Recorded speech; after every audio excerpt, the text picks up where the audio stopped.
No alto de uma montanha costeira, esta escultura nos lembra um rosto. Além dessa peculiaridade, a rocha também possui inscrições misteriosas que, segundo historiadores, seriam impossíveis de terem sido feitas pela natureza. Essas inscrições também são indício de uma língua extinta. Gravuras fenícias, portal, tumba. Será que esse incrível ponto turístico do Rio de Janeiro, localizado na Barra da Tijuca, pode ser um lugar que foi realmente visitado pelos fenícios há milhares de anos atrás, nos deixando com esse mistério para resolver? É o que vamos descobrir agora.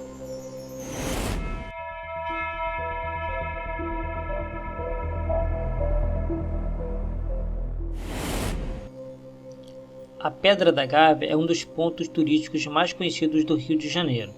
A pedra é o maior bloco à beira-mar do mundo, atraindo diversos turistas para curtir as paisagens lindas do Rio de Janeiro em uma outra perspectiva. Com 842 metros de altitude, a Pedra da Gávea é a mais alta montanha à beira-mar do mundo. O Rio de Janeiro é conhecido principalmente pelo Corcovado e pelo Pão de Açúcar, mas todos que moram na cidade sabem que aqui a Pedra da Gávea empata em popularidade e encanto com essas outras duas montanhas. O encanto aumenta radicalmente quando nos deparamos com as várias lendas e mistérios que rondam a montanha. Batizada em 1502, a Pedra da Gávea foi a primeira montanha carioca a ser batizada com o nome em português durante a expedição exploradora capitaneada por Gaspar de Lemos, que estava acompanhado do grande Américo Vespúcio, conhecido como o batizador de todo esse imenso continente. Em 1º de janeiro de 1502, ao chegarem próximo à entrada da Baía de Guanabara, chamou a atenção dos marujos uma imensa montanha, cuja ponta se assemelhava a um cesto de gávea, nome do posto de observação localizado no alto das suas caravelas, e assim o chamaram. Logo depois, o capitão chegou à entrada da baía e acreditou que era a foz de um grande rio e o batizou como Rio de Janeiro. No alto de uma montanha costeira, esta escultura nos lembra um rosto. Além dessa peculiaridade, a rocha também possui inscrições misteriosas que, segundo historiadores, seriam impossíveis de terem sido feitas pela natureza. Essas inscrições também são indício de uma língua extinta. Tudo começou no início do século XIX, quando o imperador D. Pedro I recebeu um relato do padre Benigno da Cunha, afirmando que havia estranhas inscrições no alto da pedra. Alguns anos depois, em 1839, o Instituto Histórico e Geográfico do Brasil, em sua 8ª sessão extraordinária, resolveu aprofundar o estudo dessas inscrições e formou uma comissão de estudo formada pelos historiadores Manuel de Araújo Porto Alegre e J. Cunha Barbosa, e também o capelão imperial J. Rodrigues Monteiro. A expedição dos pesquisadores subiu e percorreu todos os pontos acessíveis do alto da montanha, registrando todas as inscrições e demais detalhes, e chegou ao seguinte relatório. É uma das montanhas do litoral do Rio de Janeiro, ao sul da Barra, possuindo uma inscrição com caracteres fenícios, já há muito destruído pelo tempo e que revelam grande antiguidade.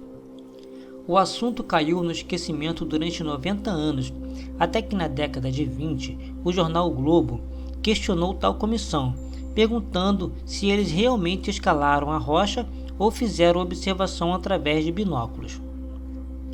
Existe uma versão ou hipótese que ganhou amplitude para explicar as gravações na Pedra da Gávea. Na verdade, trata-se de estudos feitos com seriedade por um arqueólogo e professor de habilidade científica. Este professor, chamado Bernardo da Silva Ramos, foi o primeiro que conseguiu ver um código que fizesse sentido gravado na Pedra da Gávea, e assim fazer uma tradução e decodificação das supostas inscrições gravadas na rocha. A inscrição encontrada na cabeça da Pedra da Gávea, escrita em fenício arcaico, cuja tradução lida da direita para a esquerda diz Tiro Fenícia Abadesir, primogênito de Jetbaal. Em 1963, um arqueologista e professor com habilidade científica chamado Bernardo Silva Ramos traduziu as seguintes inscrições: Leib Tej Bar Rizdab Naissenhof Roots. Traduzido, lida da direita para a esquerda significa Tiro Fenício Abadesir, primogênito de Etbaal, Jetbaal ou Ietbaal. É um nome que se refere a dois irmãos gêmeos, filhos mais velhos de Badesir. Segundo os historiadores, existiu um rei fenício em 856 a.C., chamado Badesir, que segundo a primeira tradução, substituiu o rei Jetbaal, seu pai, no trono real de Tiro. Mas de acordo com a segunda tradução, foi Badesir o pai dos irmãos Jetbaal. Caso esta hipótese fosse confirmada com provas arqueológicas, poderia-se acreditar que os fenícios estiveram no Rio cerca de 800 anos antes de Cristo, e que a Pedra da Gávea seria uma tumba onde Badesir ou Jetbaal estaria enterrado, e as feições humanas moldadas na pedra seriam o rosto de Badesir ou Jetbaal. A teoria da esfinge e tumba fenícia. A teoria acerca dos fenícios foi formulada a partir das gravuras na rocha e também associada à formação rochosa semelhante a uma face ou um busto, que alguns assemelham a uma esfinge, que seria um memorial fenício ou uma tumba. Os outros sítios arqueológicos foram encontrados em Niterói, Campos e Tijuca, que sugerem que os fenícios de fato há cerca de 3.000 anos atrás estiveram por lá. Em uma ilha na costa da Paraíba, outro estado do Brasil, muito longe do Rio, pedras ciclópicas e ruínas de uma antiga construção com 4 enormes corredores e passagens extensas foram encontradas. Segundo alguns especialistas, as ruínas seriam de construções de uma relíquia deixada pelos fenícios, apesar de existirem pessoas que contestam as conclusões desse tipo. O mergulhador brasileiro José Roberto Teixeira teria encontrado ânforas, ou seja, vasos fenícios, nas águas da Baía da Guanabara. A descoberta ocorreu em 1977 e teria sido revelada no ano seguinte durante uma conferência no Museu Marinho, onde os objetos com a capacidade para armazenar 36 litros foram apresentados aos pesquisadores. As peças encontram-se sob a guarda da Marinha. O portal para Agartha. Entrada para o túmulo de Badesir segundo alguns, mas para a grande maioria dos místicos, uma grande cavidade no formato de um paralelepípedo de 15 metros de altura, 7 metros de largura e 2 metros de recuo, representaria a entrada para um reino subterrâneo de Agartha. Esse imenso império subterrâneo abarcaria vários milhões de quilômetros de extensão e teria milhões de habitantes espalhados por várias grandes cidades. De acordo com seus adeptos, o mundo de Agartha teria um compartimento secreto dentro das pirâmides de Gizé, no Egito, sendo o principal na grande pirâmide de Quéops.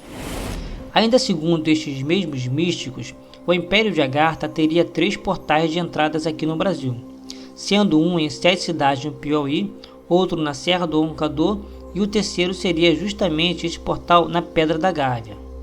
Teoria do túmulo de Badesir. Se vista de determinados pontos do Rio de Janeiro, poderá haver semelhança com um sarcófago egípcio em posição horizontal. Apesar de existir alguma semelhança, a parte da cabeça do sarcófago é um tanto desproporcional, a menos que tivesse sido inspirado em um sarcófago de algum faraó com alguma cabeça enorme e desproporcional ao peito. Além do mais, a parte dos pés teria sido corroída pela erosão. Embora não haja evidências sólidas de que a rocha é de fato um antigo marco sagrado de algum tipo, ou um monumento arqueológico, há muitas partes dela que merecem um estudo mais detalhado. A Pedra da Gávea permanece como um lugar para caminhantes, andarilhos e alpinistas, mas sem dúvida é um dos mais belos panoramas do Rio de Janeiro e do Brasil. É um privilégio daqueles que ousam desafiar a gravidade. Se foi uma vez o túmulo de Badesir, ou a entrada para Agartha, hoje é só mais um outro local para ecoturistas, e um lugar ainda não tão bem explorado, mas o mistério da pedra sempre será parte da vida dos cariocas.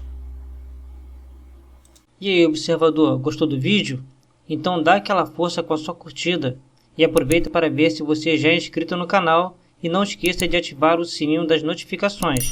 Isso é importante para você receber nossas atualizações. Nos vemos no próximo vídeo.